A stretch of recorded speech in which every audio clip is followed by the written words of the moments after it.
Hey friends, are you wondering what to plant in your garden this July? Well, stick around because I'm going to share with you what vegetables you can start, the projects I have going on, and a special tip that will help you get the most out of your garden. Plus, I have a seed giveaway that you won't want to miss. So let's get started and make this the best gardening season yet.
Katrina here with Homegrown Florida. We are definitely in the full swing of summer at this point. You know how I could tell?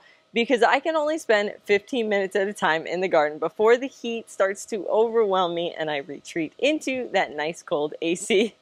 I've definitely been implementing my 15-minute garden and 1-hour cool down time that I mentioned in one of my previous videos on how to stay cool in the garden.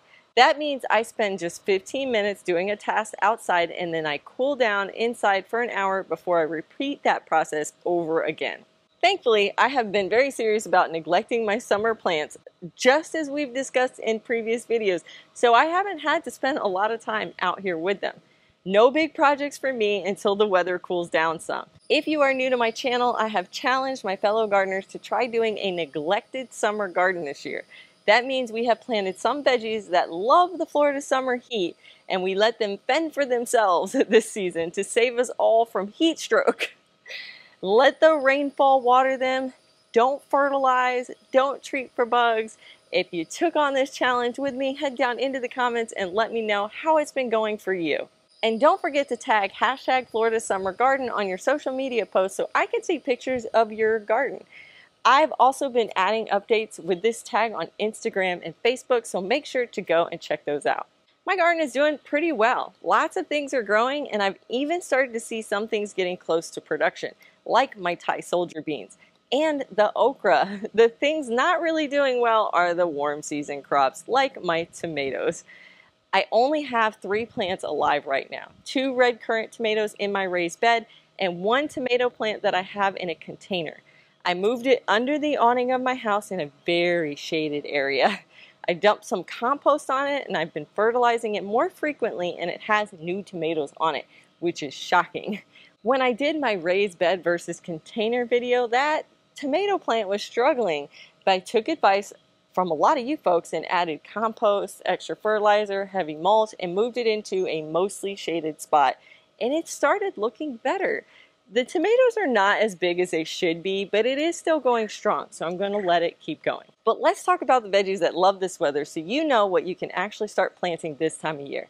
It's a little limited and some might be things you are not familiar with, but give them a shot. You might find some new things that you adore more than the grocery store veggies. It's not too late to start loofahs, but if you're in North Florida, you're going to want to get those in right now. Don't wait till the end of the month. You need to give these plenty of time to grow and dry on the vine to get sponges. Next are beans, but not just any beans. Heat-tolerant beans like lima or butter beans and long beans like those of Thai soldier beans or something like an asparagus bean. Okra is another really heat-tolerant veggie. I have one ready right here. I'm going to give it a shot and see what it tastes like.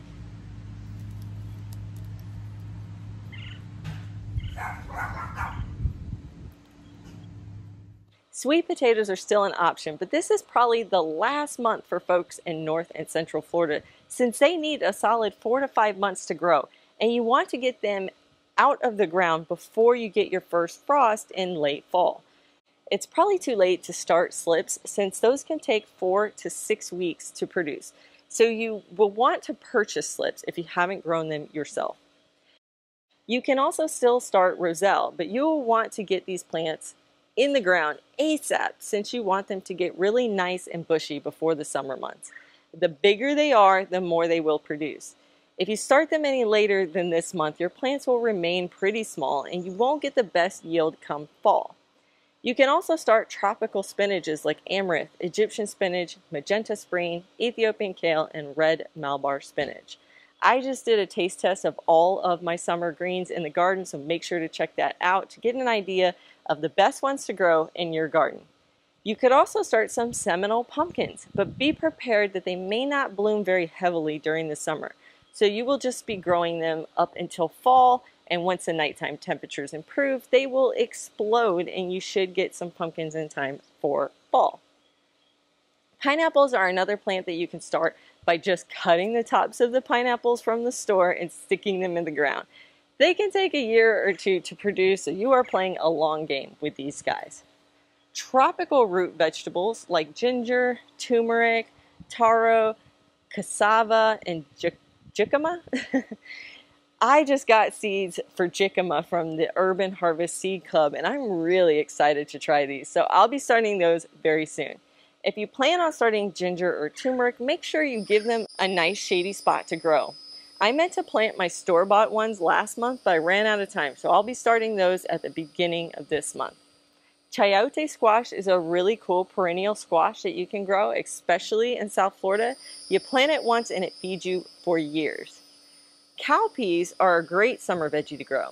They grow like crazy and help improve the soil in your garden. So even if you don't want to eat the peas from them, they're an excellent cover crop.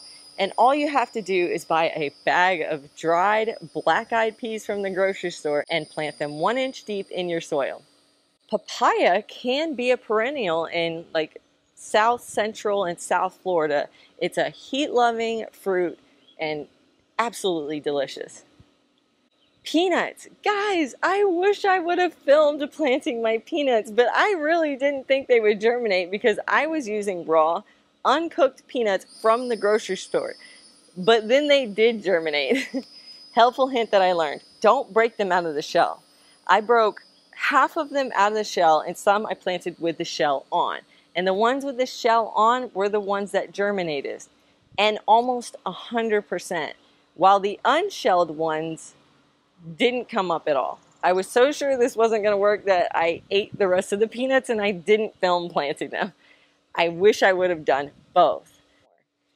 Pigeon peas is another perennial on the list that you could start now.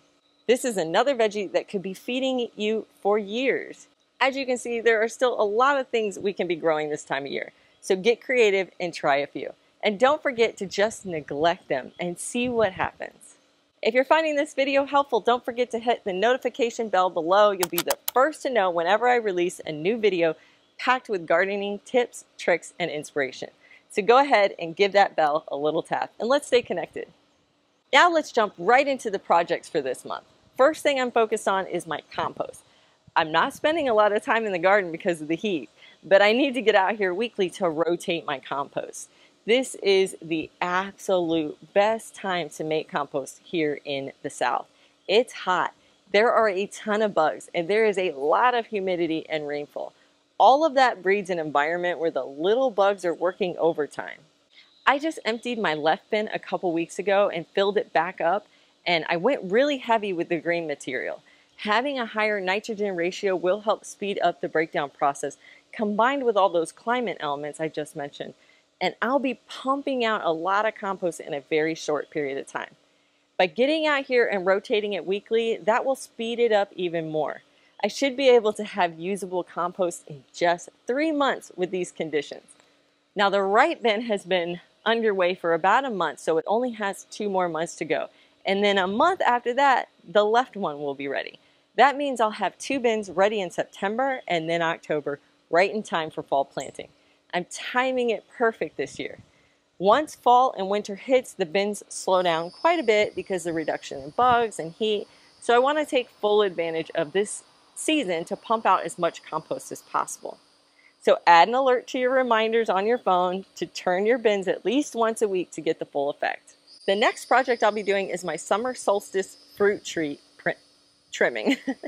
Technically, the summer solstice was on June 21st, but I didn't get to it then. So now that we are moving away from the longest day of the year to the shortest day of the year, it's time to trim our fruit trees. Normally, I would just trim my trees during the winter when they are dormant, but you guys recommended for me to check out the book, Grow a Little Fruit Tree, which is all about pruning your backyard fruit trees to super small sizes. This keeps the yields down to a manageable amount. It keeps the tree small in case you have a small space for your growing, and it keeps it so that I don't need a ladder to harvest. So I'll be looking for a time during this month where we have a week without rain, preferably to do some top cuts off Peachy. I'm only doing top cuts on her this time. Winter will be reserved for pruning to shape, but summer will now be for shortening the tree.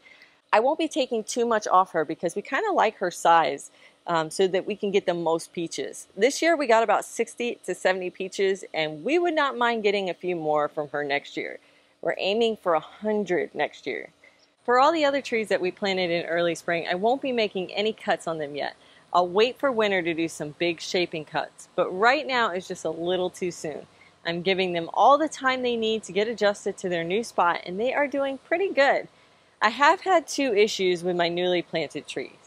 The loquat had some powdery mildew, so all the new growth on the top was getting it, and so I had to cut it back and start treating it with hydrogen peroxide. One of my mulberries had this weird coloring on the leaves, and I wasn't sure what it was. I couldn't really find anything online about it, so I made the decision to literally strip it of all its leaves and give it a hard reset. I don't recommend doing this for all trees, but mulberries can handle this, and it's even done routinely on some farms to push the tree's production. Later on, I ended up talking to Jacqueline at the Wild Floridian about it, and she told me the same thing happens to hers, and it's probably something like a sun scorch or a sunburn on the leaves.